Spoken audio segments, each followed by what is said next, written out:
नमस्कार, मैं सन्नी महतो। बिहार में निष्पक्ष चुनाव का ऐलान हो गया है। निष्पक्ष इसलिए कहा क्योंकि आज नीतीश कुमार ने 21 लाख महिलाओं के खाते में 10-10 हजार रुपया डाल दिए। 2100 करोड़ रुपए भेजने के कुछ घंटों बाद दिल्ली में चुनाव आयोग बिहार का तारीख ऐलान कर दिया। इसे निष्पक्ष नहीं कहेंगे तो किस चुनाव को निष्पक्ष कहेंगे? पूछ लेना चाहिए था और किसी के जेब में पैसे तो नहीं डालनी है। आज नहीं तो कल चुनाव की घोषणा तो हो जाती। सब कुछ आपके आंखों के सामने, फिर भी हरकत ऐसी हमको कुछ दिखाई नहीं दे रहा। बिहार के चुनाव 2 फेजेस में होंगे।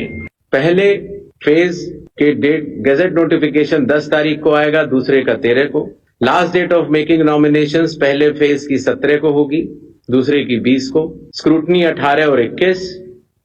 विड्रॉल की आखिरी तारीख 20 अक्टूबर और 23 अक्टूबर। और डेट ऑफ पोल 6 नवंबर थर्सडे और दूसरा 11 नवंबर ट्यूसडे। काउंटिंग 14 नवंबर को होगी और पूरी चुनावी प्रक्रिया 16 नवंबर तक समाप्त कर ली जाएगी। जो बिहार के 38 जिले हैं उनको 2 भागों में बांटा गया है। जो आप पीला रंग देख रहे हैं वो फेज 1 है और जो आप गुलाबी रंग देख रहे हैं वो फेज 2 है। 17 अक्टूबर से पहले चरण के आखिरी नामांकन होगी। 20 अक्टूबर दूसरे चरण के आखिरी नामांकन होगी। जेडीयू और आरजेडी ने मांग की थी कि छठ के बाद एक चरण में ही चुनाव होनी चाहिए, लेकिन बिहार में 2 चरणों में चुनाव होंगे। पहले चरण का मतदान 6 नवंबर को होगा और दूसरे चरण का मतदान 11 नवंबर को होगा। बिहार के जितने भी सीमावर्ती जिले हैं यानी दूसरे राज्य के सटे हैं, उनमें मतदान दूसरे चरण में हो रहा है। मध्यवर्ती जिले में चुनाव पहले चरणों में होगा। 6 नवंबर को पहले चरण में गोपालगंज, सिवान, मुजफ्फरपुर, दरभंगा, सहरसा, मधेपुरा, खगड़िया, मुंगेर, लखीसराय, शेखपुरा, नालंदा, पटना, भोजपुर, बक्सर, वैशाली, समस्तीपुर और बेगूसराय में होगा। मतदान होगा दूसरे चरण में यानी 11 नवंबर को पश्चिमी और पूर्वी चंपारण, शिवहर, सीतामढ़ी, मधुबनी, सुपौल,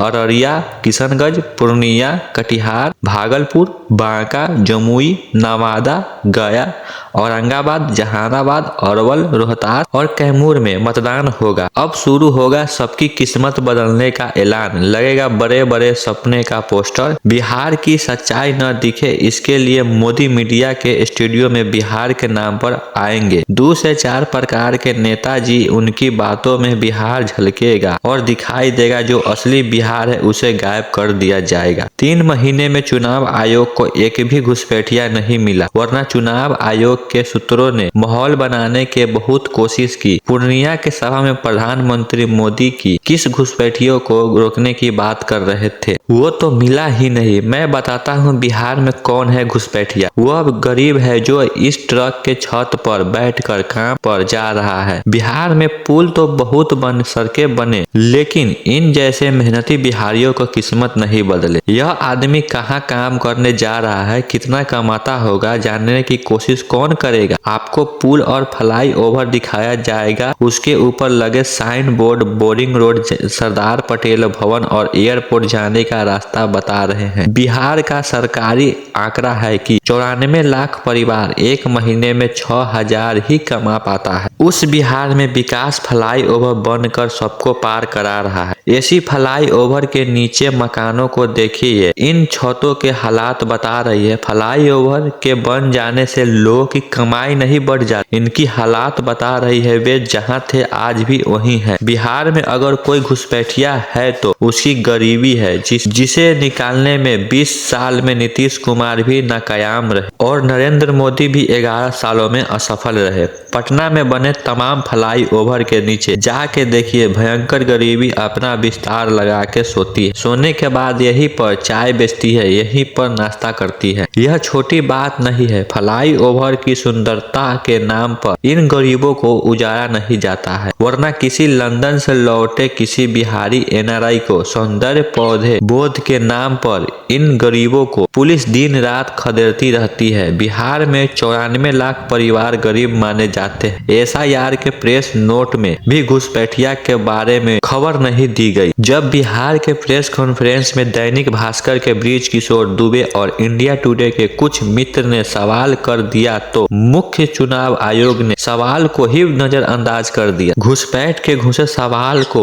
इंडिया एक्सप्रेस के रितिका चोपड़ा ने दिल्ली के प्रेस कॉन्फ्रेंस में और भी ठोस तरीके से पूछा कि बिहार में कितने विदेशी नागरिक मिले हैं, चुनाव आयोग साफ साफ क्यों नहीं बताता। रितिका के सवाल भी उनके पूछे गए 4 अन्य सवाल के भीड़ में खो गए और दिल्ली में भी पटना की तरह मुख्य चुनाव आयोग ने घुसपैठ का सवाल का जवाब नहीं। Now that the exercise is over, if you can just tell us how many foreigners were indeed found.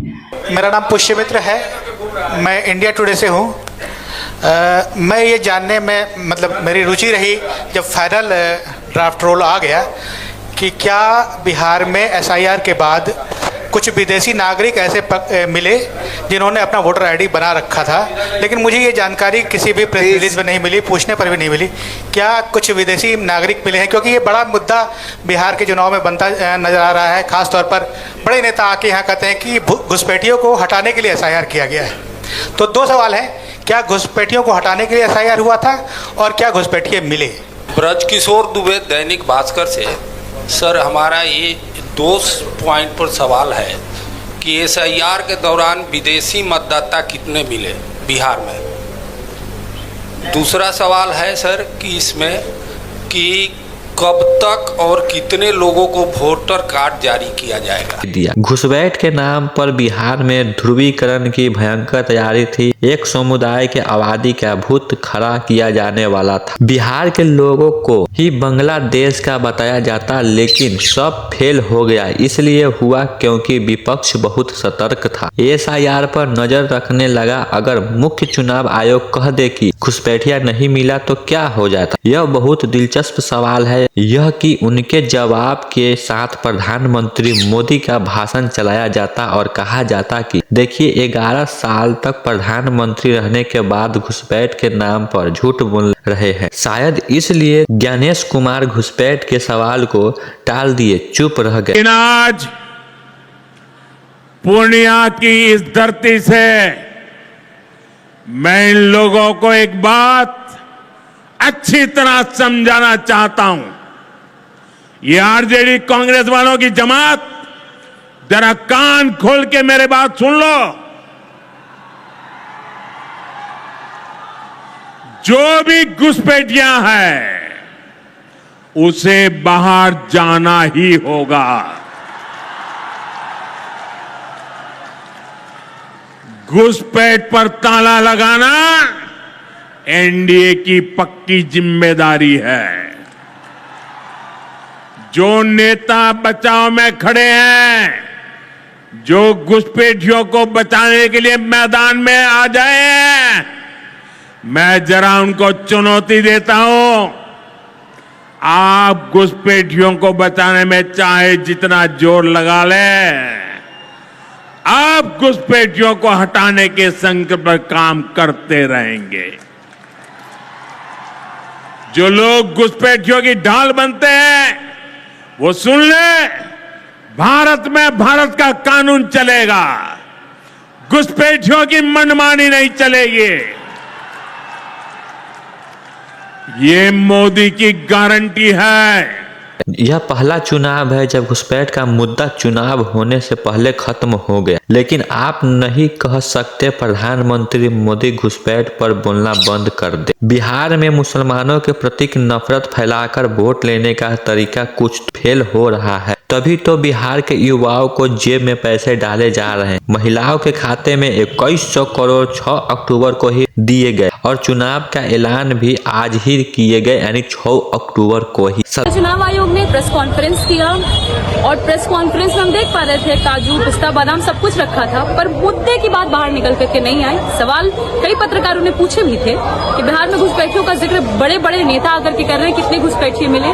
कोई जवाब नहीं दिया गया। कई सवाल थे, जैसे कि नए 3.5 लाख लोगों के नाम काटे गए, उनका नाम क्यों काटा गया, क्या डॉक्यूमेंट्स उसके आधार थे, कोई जवाब नहीं दिया गया। और आज जा करके ये घोषणा करने वाले हैं चुनाव की डेट्स को लेकर के, चुनाव की तारीख को लेकर के। ये तो कल भी किया जा सकता था, लेकिन आज क्यों कर रहे हैं? 3 बजे तक पैसे भेजने वाले हैं मोदी जी, नीतीश जी, सबके अकाउंट में पैसे भिजवाए जाने हैं। तो अभी करने का क्या मतलब बनता है? मतलब चुनाव आयोग को ऊपर से ऑर्डर आ रहा है, अभी ठहरो, अभी जब हम कहेंगे तब आपको घोषणा करनी है। वैसा ही कुछ प्रतीत होता आ रहा है, क्योंकि कल भी जो काम किया जा सकता था, कल कुछ नहीं हुआ। अब लोगों का पैसा लगता है सब कुछ में, आप एक प्रेस कॉन्फ्रेंस करते हैं तो, पर कल कुछ हमें देखने को नहीं मिला। और आज अचानक से 4 बजे आप प्रेस कॉन्फ्रेंस करने जा रहे हो और उसके ठीक पहले तक लोगों के, महिलाओं के खातों में पैसे आप भेजने जा रहे हैं। साधारण बात है, नीतीश कुमार अपने मंचों पर जाकर अपने सरकार का बखान कर पाएंगे, विपक्ष के आरोपों का